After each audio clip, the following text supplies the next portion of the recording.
എല്ലാവർക്കും നമസ്കാരം.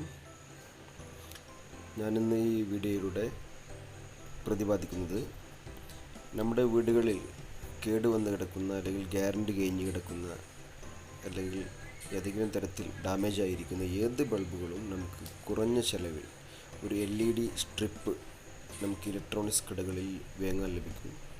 അപ്പോൾ അത് ഉപയോഗിച്ചുകൊണ്ട് ഏത് തരം ബൾബുകളും നമുക്ക് എത്രയും പെട്ടെന്ന് തന്നെ ഒരു ഷോൾഡറിങ് അയൺ ഉപയോഗിച്ചുകൊണ്ട് നമുക്ക് തന്നെ വീടുകളിൽ ശരിയാക്കി എടുക്കാൻ സാധിക്കുന്ന ഒരു ചെറിയ ട്രിക്കാണ്. എല്ലാവരും വീഡിയോ കാണുക. ഇഷ്ടമായെങ്കിൽ ലൈക്ക് ചെയ്യുക, കൂടെ സബ്സ്ക്രൈബ് കൂടി ചെയ്യുക.